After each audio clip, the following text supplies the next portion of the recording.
First, we would have two students speak to us, and after that, they would offer a musical tribute to our beloved Swami. First, I would like to welcome and introduce Dr. Vidyanand Desi Bhatla, a former student of our beloved Swami, who spent about a decade at Swami's Divine Lotus Feet. He entered the portals of the Institute in 1983 and was there till 1993, completing his Master's in Science. As a student, he was blessed by our beloved Swami to sing in Prashanti Mandir as well as play the accordion in Swami's divine presence. He was also tutored in the art of public speaking by our beloved Swami himself. He was blessed with numerous chances to speak in Prashanti Nilayam.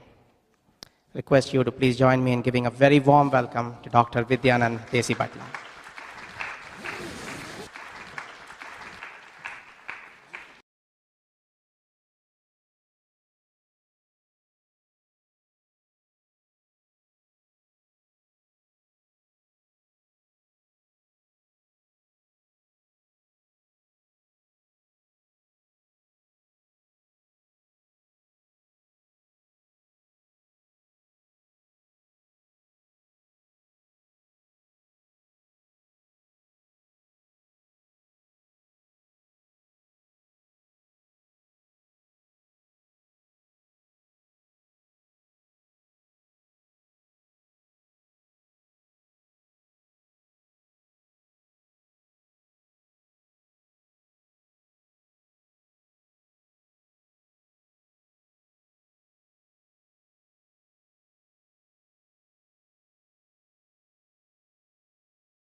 Om Sri Sai Ram. I offer my most prayerful salutations at the lotus feet of our beloved Swami. Respected members of this august audience, my dear brothers, sisters, and dear friends, it gives me great pleasure and an honor to be here in the midst of you on this very important day, on this very important occasion. There were two timely blessings that came about as I began to think about this talk. The second one happened just a couple of days back, and I was in the midst of preparing this talk. I had the slides. Being a very light sleeper, I got up in the middle of the night at around 2 o'clock, got up and started looking at my slides. And then I thought about 2 slides that I needed to improvise on, and then I just fell asleep. The next thing I knew that I got up to the alarm. But a very beautiful thing happened in between, which was, in my dream, I was sitting next to Swami and I was singing a bhajan. I can't recall the bhajan words at all. And the first part of the bhajan was It looked as if it was shaky. And the second bhajan, second part was really good. Swami was really happy. And he asked me my name. And then he asked me what I was doing. I remember telling him it's MSc chemistry. And at that point of time, something occurred. Something told me that that wasn't right, because that was the past and my present is different. And the scene shifted to a place where there were other students in a room, and I was in that room as well. And Swami was getting ready for a trip, and he was telling everyone to be ready. And then he pointed his index finger at me and said, "You too come." So I got up, and that's what happened. Basically, it was a very timely blessing. I don't know what the intent of the dream was, what the purpose of the dream was, but I do know one thing, that his blessing is there. So many years back,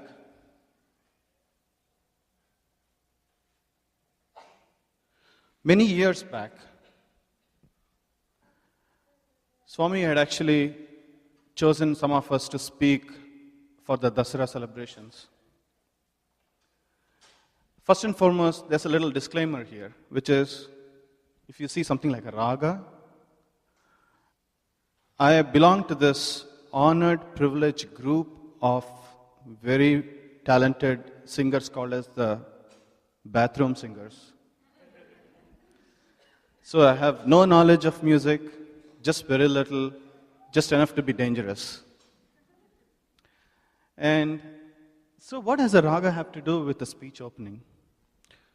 And when Swami actually started kind of giving us tips how to speak in front of an audience, one of the foremost thing was, can you all see this? Maybe you need to, yeah. So one of the first and foremost things that he mentioned was that in preparation of a speech, you have to think about what you want to speak, put it in a framework right in the beginning. It should be a summary, because Swami, he was giving his own example. He said, look at the way I speak. The first part is basically the piece that brings everything together. That is the summary. And then you begin talking about each and every point. You elaborate it. It's just like a necklace. At the end, you have a beautiful necklace, and you provide a summary or a conclusion. So I wanted to kind of do the same thing here. And when Brother Sundar told me that I needed to speak here, or he asked me that, why don't you speak here? The first thing that came to my mind was, wouldn't it be nice if I sing in something that is really beautiful, start off with something that I can relate to? Because this is one of the first ragas, or someone taught me this, because I'm not a classical guy. Someone said that, this is Yaman Kalyan, and there are a lot of bhajans. And it so happened, they said, there are a lot of simple bhajans, and you can start off by learning this. So I started thinking about this, and that night, I'll show you that photograph in the next slide.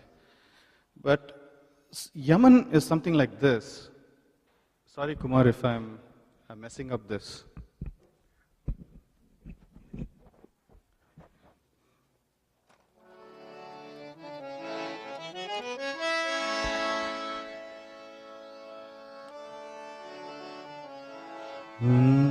Nirigamada madha nirisa nida mapa gamagari nidha nirisa. That is Yaman, right? And that's so beautiful, and I thought, okay, it'll be nice. And that night I thought, maybe there's one particular Krishna shloka that I sang many years back. And I thought maybe I should start with that. Next morning, I log into the portal, the students' portal, and the first thing I see is that photograph. That is basically the Kaustubham. Kaustubham was the necklace worn by Krishna, and this was materialized by Swami in, you can see the date, 1977, I think. That was 2 years, and actually I joined in 79 and I graduated in 88. So it was 2 years before I joined. And then he showed this to everyone. So what is this about this particular jewel that gives me that topic for today's talk? I'll sing the shloka, and this is what I thought I would talk about.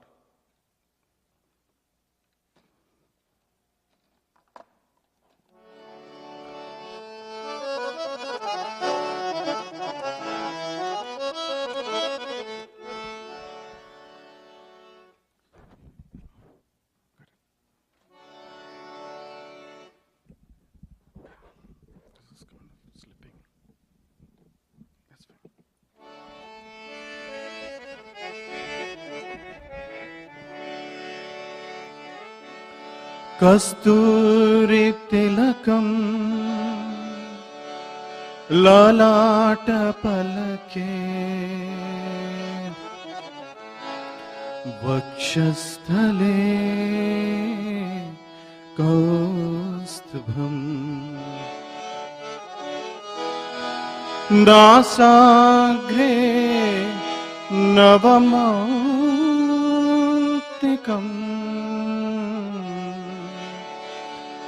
Karatalavenam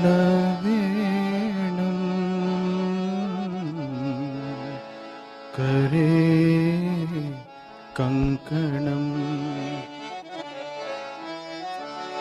Sarvange Harishchandanam Cha Kalayan Kanteshu Muktavali Gopastri Pariveshtite Hrudayate Gopala Gopala Gopala Chudamani.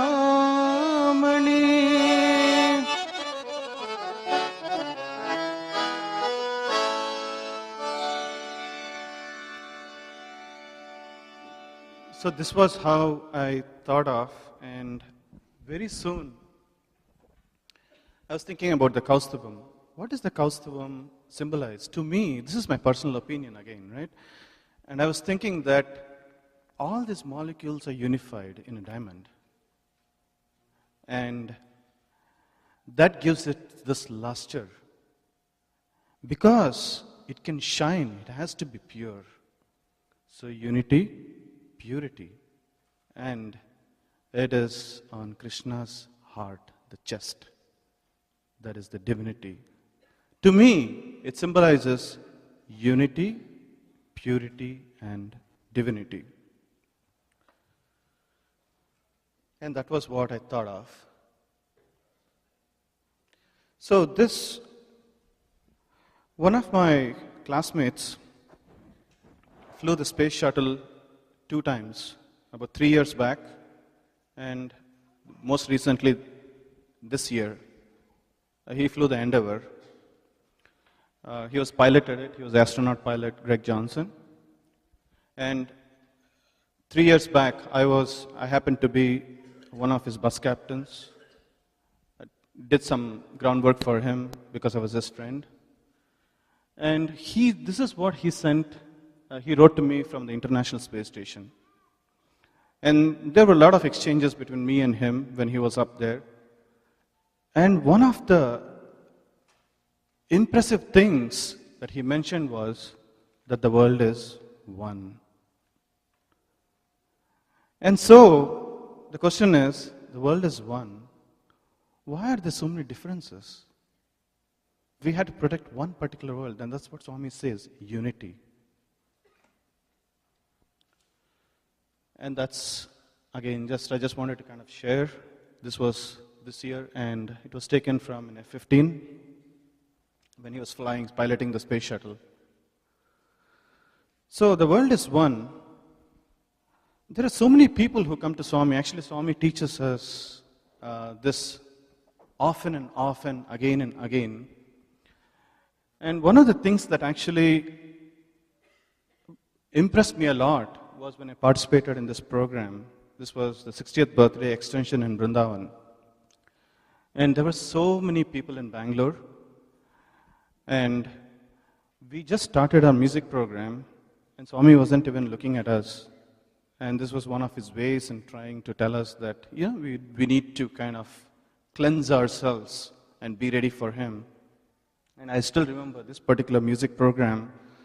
As we were beginning to start, Swami came, sat there, even before the mics were there.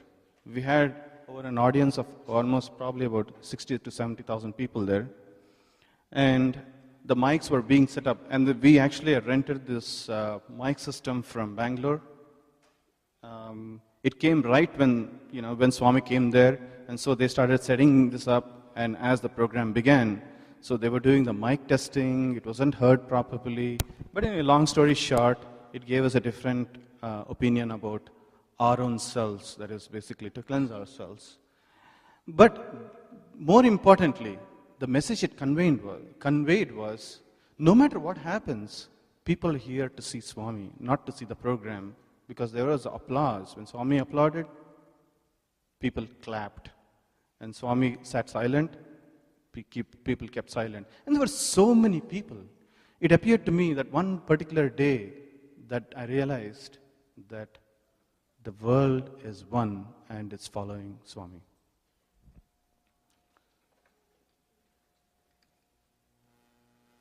So again, getting back to the representation, Sai is watching his creation 24/7. If you start looking at it, Swami says, Ekoham bahusyami, ekam tat vipra bahuda vadanti. The whole universe, there are so many galaxies like us. This Milky Way, the solar system. You boil it down to me, right? I'm just an insignificant person in this whole universe. So I think if you look at it from that particular way, I think we'll probably realize that, whatever it is, it's not about us, it's about the world, it's all about the whole community in general. And more recently, very recently, last June, USA Pilgrimage 1. So we all went to Parthi, and I was part of the US Pilgrimage 1. Had a lot of wonderful, we call it chances with Swami.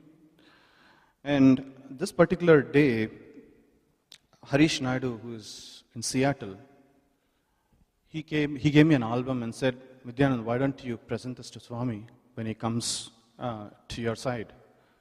And as Swami came, I got up, and along with me there were two other alumni. So I got up, and then Swami called me. So I went and opened up the album. And then Harish Naidu had given me he prepared me very well. He said, you need to talk about how we prepared for the music program, how we prepared for each and everything, what are the activities that you did with values, the walk for values and things like that. And in that, there are also photographs of the Haiti work that you all did. And Atul, you were in that, right? And so I started explaining in Telugu. I was started off with each and everything, and Chakravarti was looking at me and said, Vidyanand, you need to hurry up. And so I was trying to hurry up. We went to the first set of photographs, the second set of photographs, and then it came to the Haiti photographs. And believe it or not, Swami started looking at each and every photograph more carefully. He was very interested in what we had to say about Haiti, what the work that we did there. And I was going on explaining.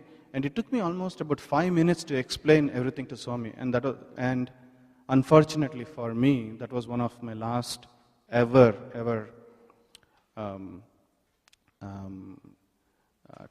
um, conversations to Swami in his physical presence. So that again got me back thinking that Swami is talking about not this nation or not that nation. He is interested in mankind as a whole. That is the example that is setting, and we need to follow that. And that's exactly what occurred on that particular day. I thought, wait a minute, I live in America. I grew up in India, but here I'm talking about Haiti. And what does that message convey? It's basically, it implies that the whole world is one. Forget the differences between us. We need to work, we need to live as a community, and probably that is what I'll pass on to at least to my family.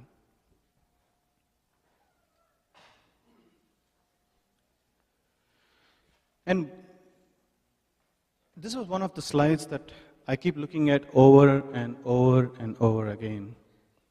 Manasekam, Vachasekam, Karmanyekam, Mahatmana, which is unity of thought, word, and deed. So I'm looking at unity at a much more granular level this time. And the way I look at it is thought. Thought, that is the most toughest. I'll explain in a second what exactly I mean. So, again, a little bit of abstract topics here. So, thought, you have the conscience. What is the conscience? Your conscience is basically the truth that is God. Many times what happens is, you keep your, this is again my personal opinion, so feel free to throw any rotten tomatoes at me if I'm wrong. The thought, always, your mind is always trying to convince your conscience that it's right, even though the conscience is right, which is. So when you align your conscience with your thoughts in the reverse order, then you have achieved it. You have achieved the self-realization. You'll get the self-confidence that you need to do any activity. You'll earn more credibility. You'll sound more genuine. Because why? Because you are speaking the truth. And the truth is God. That is what it means. That is basically aligning your thoughts with your conscience so that you don't waver off into the wrong side. And that goes back to what Shirdi Sai Baba said about treasures. There are so many treasures, there are loads and loads of treasures. Even Swami has said that. And what are those treasures? These are the treasures of the inspiration that is there, treasures of motivation that you need. You know, sometimes you feel that spurts of inspiration or motivation. That is probably when everything is aligned properly. But wouldn't it be nice if all of this comes continuously? That's the beautiful bhajan. I don't want to sing it because in the interest of time, and probably many of you know, God of love, fill my heart with your treasure. And that's exactly that treasure that we're talking about. And that happens because Swami says, be happy always. What does he mean by that? To me, he means that act in the right manner. Make sure that whatever you're doing is right. With the right actions comes right conduct. That goes back to that unity of thought, word, and deed. So when your thought is pure, your words are pure. When your words are pure, your actions are pure. But again, you might question me, oh, Vidyan, you're talking about all this. Well, it's so good that you're talking about all this, but are you following it? I can definitely say that probably not. Maybe once in a while. But what I can tell you is, it'll be my resolve to actually try to do that. I ran the Boston Half Marathon last year. And during training, one of the things that they mentioned was, in order to build up pace, you need to run fast and then rest periods where you run slow and run fast. And then you need to concentrate on trying to decrease the rest periods so that you achieve a faster pace. It's the same concept here, where you just keep trying, yeah, once in a while we waver off, but at least when we continuously keep trying, our mind is pretty much convinced that it has no other choice but to align itself with the inner conscience, with this God. And that conscience is within you, within me, within everyone. And that's what Swami tells us. And I just was going to the purity of thought, word, and deed. And we just moved on to the next piece of it.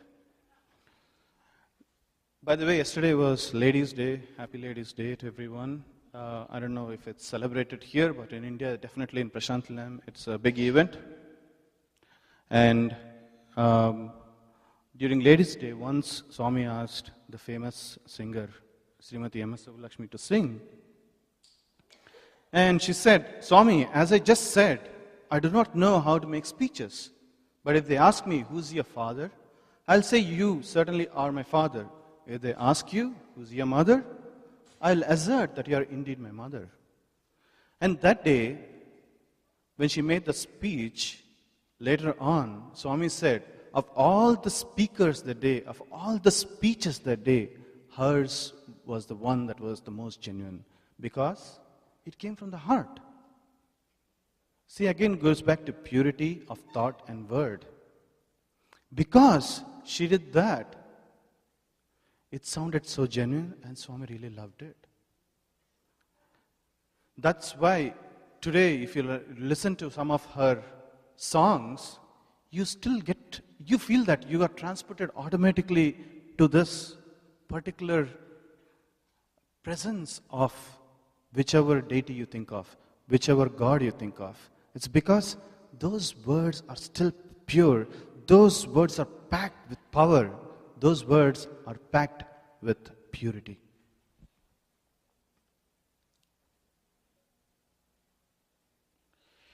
This is in Trai Vrindavan. When Trai Vrindavan first opened up, it used to be around 2:30 or 3 o'clock on a Sunday that we would go and sit inside Trai Vrindavan, not inside, this is outside, and we would wait for Swami to come out. And Swami would come out, and then he would come and talk to us, and then we would go inside, obviously, and sit, and we would sit around him. But our biggest lessons were here, that we learned a lot of things. And one of the most interesting things or important things that we learned here was about being pure, being genuine. I remember I used to put up small little, tiny little slips saying, I am the stem, you're the flower, things like that in Telugu. And, it was just to grab Swami's attention. Was it genuine? Probably not. It was probably just a way to make Swami actually read it.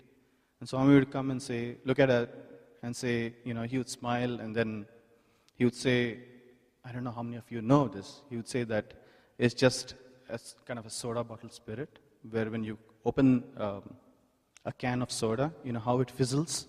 It's just that sort of inspiration. It's just a false inspiration. Anyway, that was where we learned a lot of things, a lot of important lessons in our life, and some things that we cherish, and we can go back, it's like a treasure trove.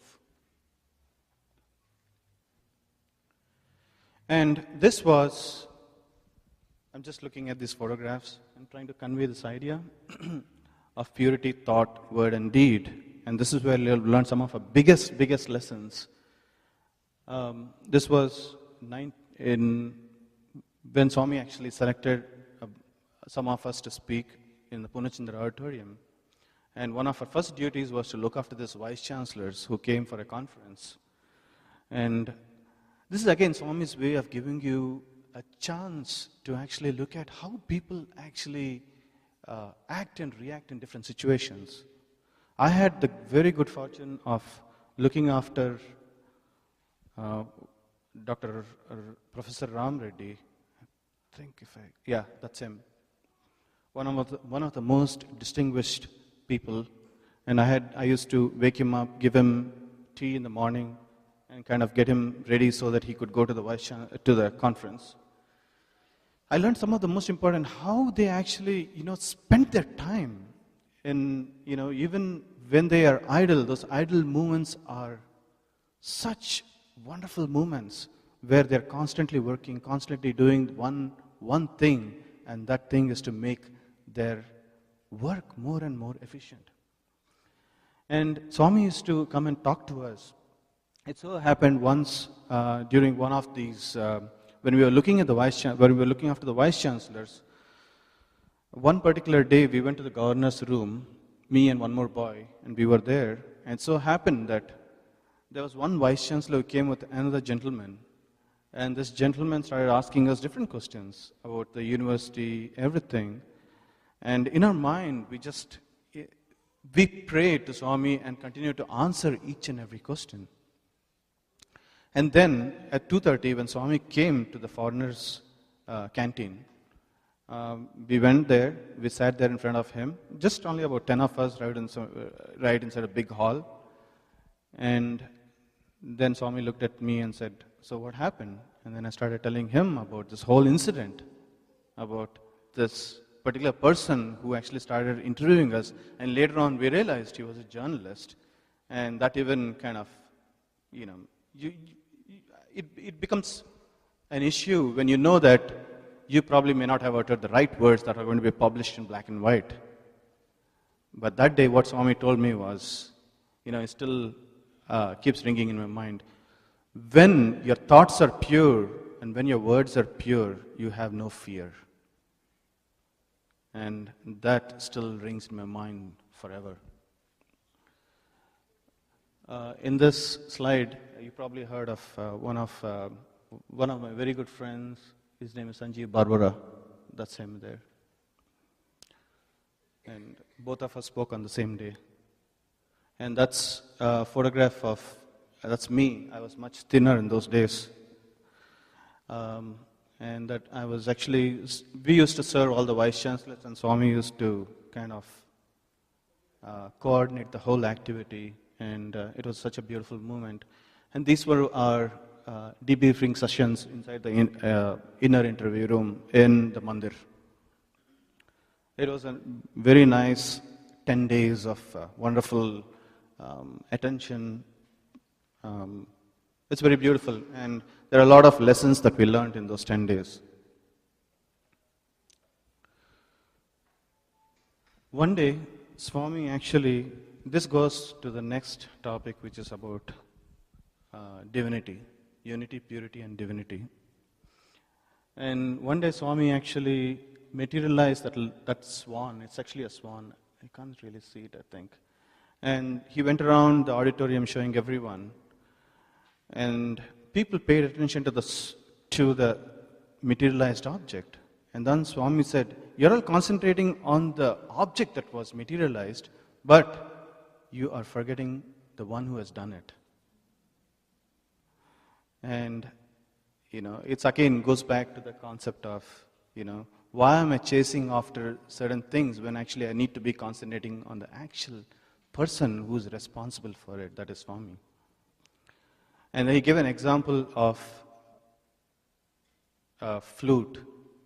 You're hearing it on the radio, and you think, oh, it's coming from this particular speaker, but actually there's a person behind who's actually playing with all his heart out, and that's what you're listening. So he says, I don't want to actually read through this, but bottom line is, the world is one. There's only one divine self. The moment we realize that, we are actually making ourselves aware, convincing ourselves that there is one divinity. We are part and parcel of each and every of these things. And this was one of the messages that appealed to me a lot. And again, I don't want to read this message, but I just want to give you a gist of what it means. Is when you surrender and then go back and you want to actually look at each and every activity, then if you're going to deal with it, why do you surrender it? Why do you even think about a surrender? It's it's about what Krishna said in the Bhagavad Gita, Karmanye vadikaraste ma phaleshu kadachana. Once you begin your duty, once you begin your work, leave that result to Him. Actually, I find myself many times thinking about the result, several times at work too, and this sometimes contradicts.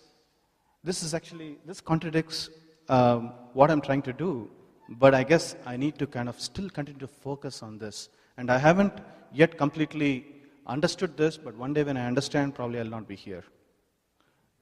And that's what Swami said many years back when he was telling us about the concept of speaking about some of these abstract topics. You need to continue to talk about this, continue to talk about this. It's not that you have achieved. If people talk about, you don't have to have attained moksha in order to speak about moksha. Swami said, that is a topic that you need to keep thinking about. You need to talk about it because one day you'll realize it and you need to push for it. And again, this is a true story. This is just a little bit humor where a person goes to an interview with a lot of hair, and then Swami tells him you need to kind of clean up yourself, and he tells, will you cut the first lock? And Swami says, I am Baba, not a barber. Okay, this was a photograph that was materialized for the MBA students, and Swami says in that, you talk and I'll listen. There'll be a time when you'll be talking and I'll be listening, and that's again something that tells us that we need to carry on His mission, and He's there blessing us, blessing each and every one of us as we go about carrying His mission of this whole things that He has taught us. I just want to give a quick overview of what my life means, because the best example that I can give is my own example, because I have lived it. And I can't really speak about anyone else. I'll just quickly go over maybe about 5 minutes. In fact, when in my 12th, I was one of the worst students that you can think of. You can ask Atul, who's my classmate. He'll tell you that, if you want to look for a C grade or a D grade student, I'm a perfect example of that. People weren't sure how I would actually pass my 12th. But anyway, everything went out fine. I did pass, not in the best form that I wanted. And very soon, I got into my undergrad. And there were several things actually Swami taught us, right? This is a classic example, right? This is room number 9. We converted room number 9 into a music room. And sometimes Swami would come there, and he would sit with us. And here, you probably must have heard some of these names. That is Ravi Teja. He's still there in Puttaparthi. He plays the flute. And that's Dhareshwar, and that's me sitting there. That's Sai Subramaniam. That is Vasudevan. He played in the role of Adi Shankaracharya. And that's Umesh Sawant. All of us, we were actually participating in small, tiny, little impromptu music programs. And he would play that talam there. And sometimes he'd go very fast, sometimes he'd go very slow. And then he would ask us to play something. In this case, actually, both of them are giving a small, tiny, impromptu performance there. This was the same case as we would do in Trai Vrindavan almost every day. And this happened many times. Over and innumerable times, we had these beautiful occasions. And this is where, if you ask me, I told you that probably I'm a bathroom singer. And I was a worse singer, but now probably I'm a little better. And the reason for my betterment is because I learned those lessons at the Holy Feet here. And then this was a performance that I did this was a music competition. I was playing the accordion. And incidentally, S. Kumar was the judge here. And this photograph was given by Swami to me.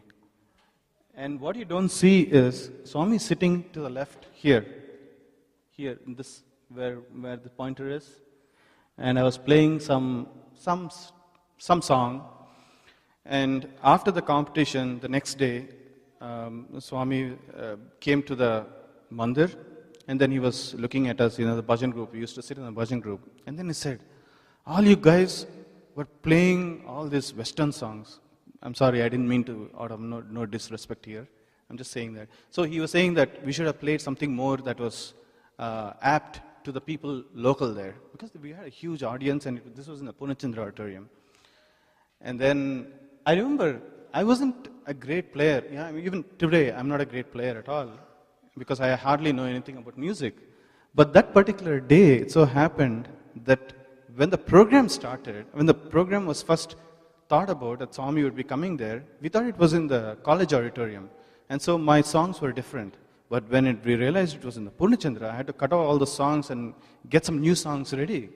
And the first song that I played was Dr. Zhivago's Laras theme, and the second song was Sai Hamara Hum Sai Ke. Such a simple tune. If you ask any of the people, is it a complex song? No, it's very simple. It's like 4 or 5 notes, and it's very trivial. But that's what I played there.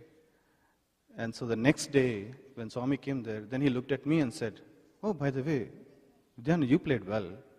So that was a good indication that I thought, in my mind, a small, tiny song is enough to actually move him. And probably that day it made a lot of sense. And I felt that I was truly the winner, though honestly, there were many more talented people than me who actually did a great, awesome job. And at the end of my 10 years, I got the Best All-Rounder Gold Medal. This is the highest honor in the university there. Swami selects the person, and on that particular day, I came to know, when the convocation was at like 5 o'clock, I came to know at 3 o'clock that I was selected by Swami. Came as a sudden surprise. I remember I did not even have proper clothes to wear for that. And that kurta I had to borrow from someone, and pajama I had to borrow from someone. And that kurta happens to be my friend Sonam Gyamso's kurta. I had to go and get it from him. And you know that he's one of the greatest legends of Puttaparthi. It was very nice that I got it from him. And it was a beautiful moment. And then now I look back, right? It's all about surrender. Years back, in my 12th, when I passed 12th and when I joined my first undergrad, I wasn't really sure of what the future would be. But I remember just one small, tiny little prayer that I did in my mind. Please guide me and guard me and take me along with you. And that was my most humble prayer that I could. And after 5 years, the transformation that he brought in me was enormous, enormous. And I thought, in fact, one of my aunts, just after I passed 12th, she looked at my grades and said, Vidyan, I don't think you can get a seat anywhere. Forget BSc, even BA, they won't select you. But today, I'm standing right in front of you here, and I can tell you, I have 1 bachelor's, 3 masters, and 1 PhD, and a couple of degrees are from some of the very good universities here. So I just want to kind of tell you how the transformation, what's the transformation? It seems to me like it's a rags to riches story. But in this case, the rags were my academic thing was so bad, but he transformed it. And truly, all the credit goes to him. And that little prayer that I had in the beginning, where it's a prayer of surrender, and I could see that I felt the divinity.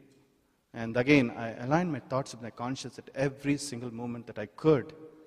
There were many, many occasions that I strayed away, but still he kept pulling me back, because he said, if you look to me, I will look to you.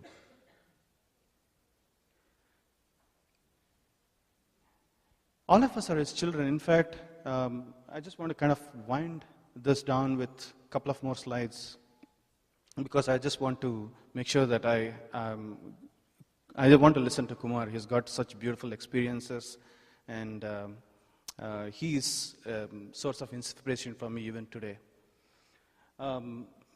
There was an instance where, probably many of you heard at a sports meet where all the students are saying, Swami, let's have the sports meet, let's have the sports meet.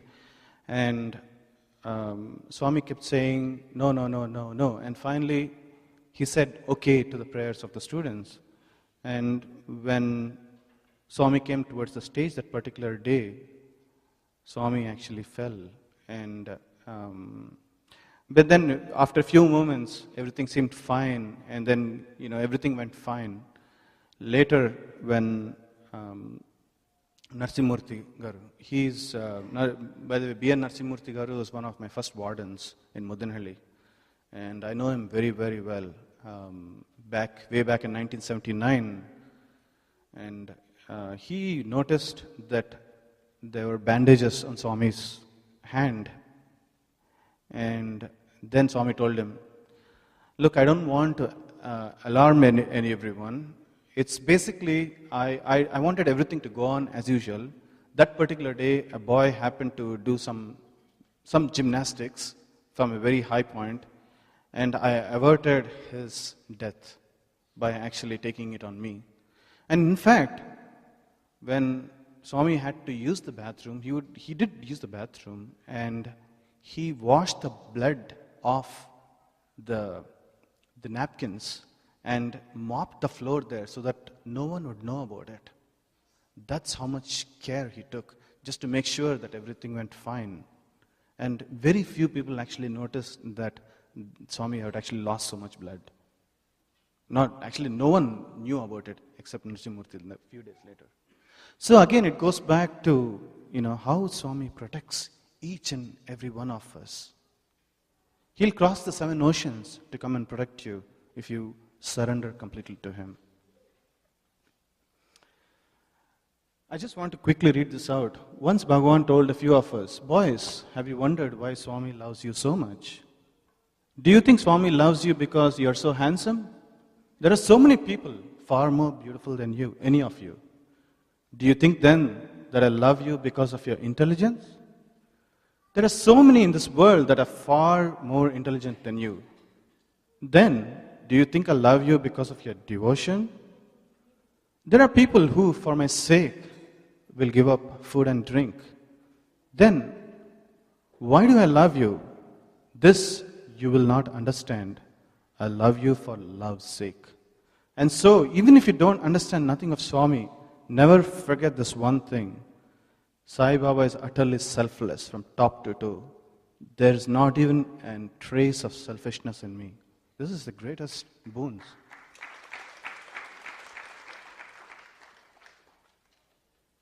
And the final words. This was one of the last few things that I came to know just a few days back. Swami said, my students, again, student refers to everyone. Each of us is a student. You don't have to have studied in the institutions to be a student. Why? Because each of us is learning all the time. He says, my students will carry on my work. My students are doing my work in Book Trust and Central Trust. I wish to hand over all my work to my students and live the last days of my life with the satisfaction that my students will carry on my mission. This is the most beautiful thing that I have seen. He has given us this responsibility of carrying on his mission, each and every one of us. And how? By forgetting all the differences among us. Unity, purity, and divinity. That is how we need to tread on. Thank you, Sai Ram.